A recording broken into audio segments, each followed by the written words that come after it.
Começando pela apresentação, acadêmico Estevão Folleto, disciplina estágio curricular supervisionado obrigatório 1, área de concentração, fisiologia do exercício.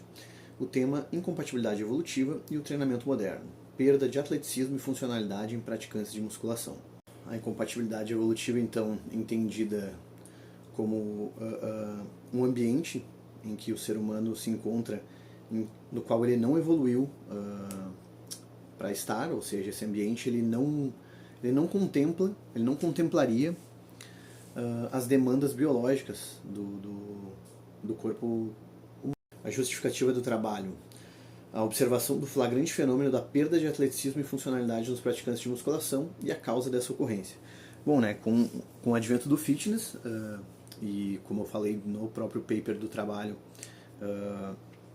como o exercício físico ele vem suprir uma demanda de uma movimentação que o ser humano não mais consegue desempenhar pelo estilo de vida, o exercício acaba sendo uma alternativa artificial para que o ser humano possa se movimentar e amenizar as causas fisiológicas desse estilo de vida sedentário. A gente observa praticantes de diversas modalidades, mas aqui no trabalho focado na musculação, desempenhando outras atividades. Porém, a musculação, como sendo um exercício estruturado e repetitivo, também acaba não contemplando as demandas biológicas do corpo, né, o que o corpo evoluiu para fazer. Ao não contemplar essas demandas biológicas, acaba surtindo alguns efeitos fisiológicos negativos, né, que são essa perda de atleticismo, a perda de mobilidade, funcionalidade, como um geral, né. Por essas atividades, elas terem sido desenvolvidas numa perspectiva biomecânica de mecanismos, né, que as articulações serviriam para, digamos, a articulação do cotovelo ela serve para flexionar o braço, e não de uma perspectiva mais geral do corpo, de que o corpo é um organismo complexo e de que cada movimento ele acontece no desempenhar de uma tarefa. Então, nós não evoluímos porque a articulação do braço precisa flexionar o braço. Ela flexiona o braço porque o ser humano evoluiu para desempenhar determinadas tarefas, né? Digamos, um arremesso, escalar, se pendurar, etc. Então a gente acaba observando nesses praticantes uma perda dessa funcionalidade, desse atleticismo, que foi a justificativa para o trabalho.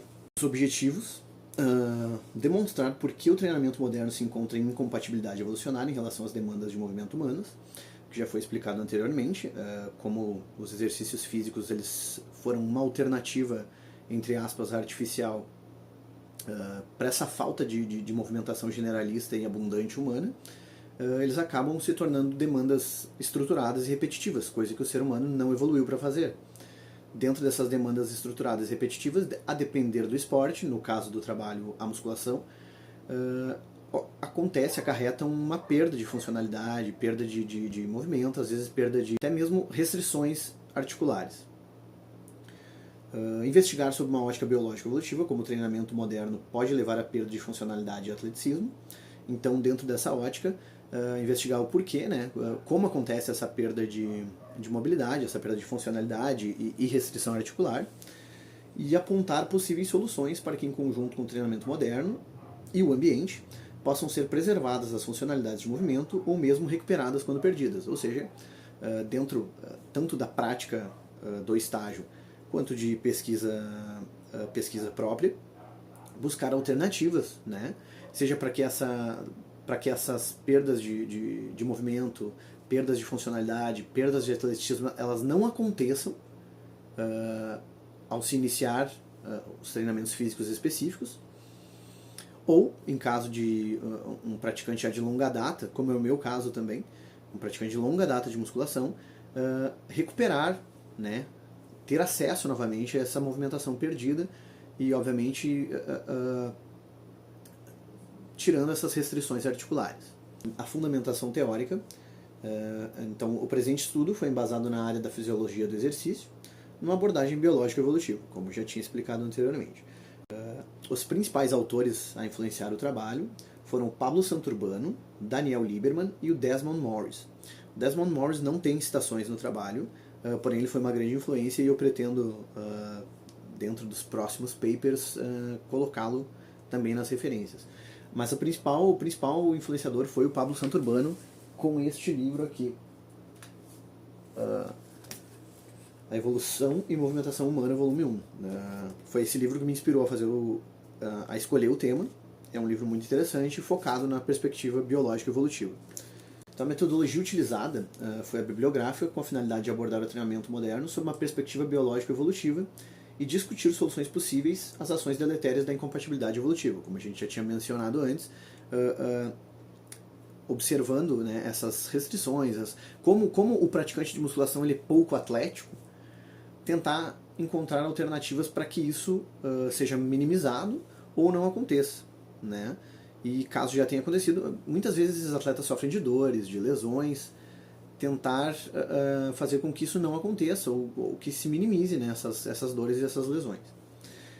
Durante o estágio foram realizadas observações, intervenções e auxílio a alunos na academia Athlete Gym.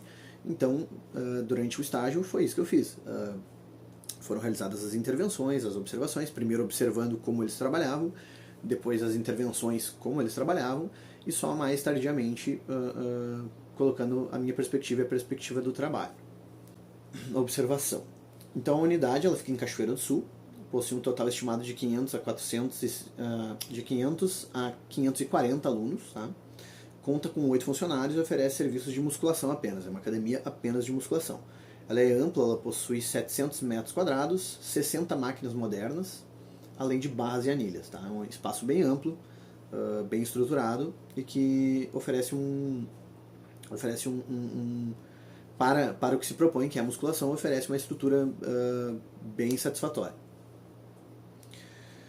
O plano de intervenção. Então, começamos com observações iniciais de como os profissionais aplicam os treinamentos mais tradicionais ao público, né, o treinamento mais tradicional ao público, troca de experiências acerca do tema proposto com o supervisor de campo e alunos, utilização de recursos disponíveis dentro da perspectiva do tema proposto e conversas e entrevistas sobre o tema. Então, primeiro, como eu havia falado, as observações iniciais, de como eles aplicam o treinamento, que é o tradicional, né? Uma troca de experiências com o pessoal da academia e também com alunos, e a utilização dessa estrutura e dos recursos disponíveis na academia para tentar gerar alguns exercícios que eu já conheço e de pesquisa própria, em um âmbito mais funcional e adaptado à realidade do atleta de musculação, né? Ou seja, não adianta tentar colocar um outro treinamento que não é o ótimo para hipertrofia, que querendo ou não o treinamento de musculação tradicional é o treinamento otimizado para hipertrofia, porém alguns ajustes e alguns complementos para que esse treinamento não gere essa restrição, principalmente a longo prazo e principalmente em atletas competidores, que são aqueles que acabam adquirindo um nível de massa muscular muito maior e sentindo muito mais essas restrições. E também as conversas e entrevistas sobre o tema, né, que eu fiz com os profissionais e com alunos, principalmente acerca do tema, e a gente nota bastante desconhecimento nessa área e até nos profissionais uma certa falta de interesse pela área biológica evolutiva, mais essa coisa científica sistemática mesmo. A vivência do estágio. A realização do estágio, então, ela se deu com observações, intervenções e auxílio aos alunos na unidade. Essa vivência, então, ela contribuiu para o desenvolvimento inicial de uma didática própria em relação à dinâmica entre instrutor e aluno. Eu acho que o que mais contribuiu para mim foi, num primeiro momento, começar a desenvolver uma didática minha, já que eu nunca havia dado aula, realmente nunca havia orientado alunos. Claro, dei dicas, né, para praticantes, coisas, mas eu nunca orientei alguém de forma direta. O que me contribuiu mais, eu acredito que foi a maior contribuição do trabalho, foi em primeiro momento, essa didática que está começando a nascer, assim. Quanto à prática desenvolvida, bem como por meio das entrevistas, notou-se uma resistência a essa abordagem não tão sistematizada como também o desconhecimento sobre o tema. Como eu havia falado antes, as pessoas não conhecem, e justamente porque as pessoas elas têm essa visão estética da musculação, elas querem esse resultado, elas querem o resultado que elas possam mostrar, e não se interessam muito por o que pode ocorrer no corpo delas a longo prazo, desde que elas tenham algum relativo sucesso naquele objetivo que elas estão buscando. Então há sempre um desinteresse. Isso é bobagem. Não, né? Porque o exercício para ombro, o melhor é esse que vai hipertrofiar mais. esquecendo que o ombro não foi feito para hipertrofiar, ele foi feito para girar, né? E exercícios principalmente de cadeia fechada e biarticulares acabam não favorecendo esse giro e vão a posteriori causar esse tipo de restrição. O ombro foi um exemplo, né? Mas isso acontece em todas as articulações. E principalmente a falta de uso de giro de core, né? Que o praticante de musculação acaba perdendo totalmente o atleticismo por conta da falta desse giro de core, que são as demandas atléticas baseadas em tarefas, né? Tipo o lançamento de um peso, a corrida em si, que tu tem que gerar o core. Então, todas as demandas atléticas, elas são focadas no corpo como um todo, e não em um exercício sistematizado e repetitivo.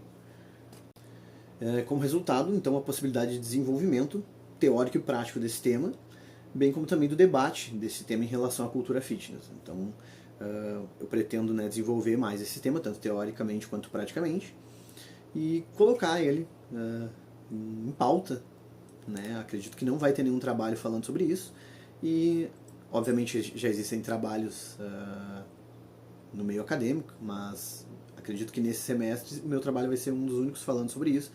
Então, fortalecer mais essa discussão biológico-evolutiva quanto ao treinamento. Referências, então, como eu havia falado, o Pablo Santurbano, com a evolução e movimentação humana, e o Daniel Lieberman, com a história do corpo humano, né? Foram esses livros que eu utilizei em primeiro momento para esse trabalho. E o Desmond Morris com o Macaco Nu. Mas esse autor eu acabei não fazendo nenhuma citação. E acredito que seja isso.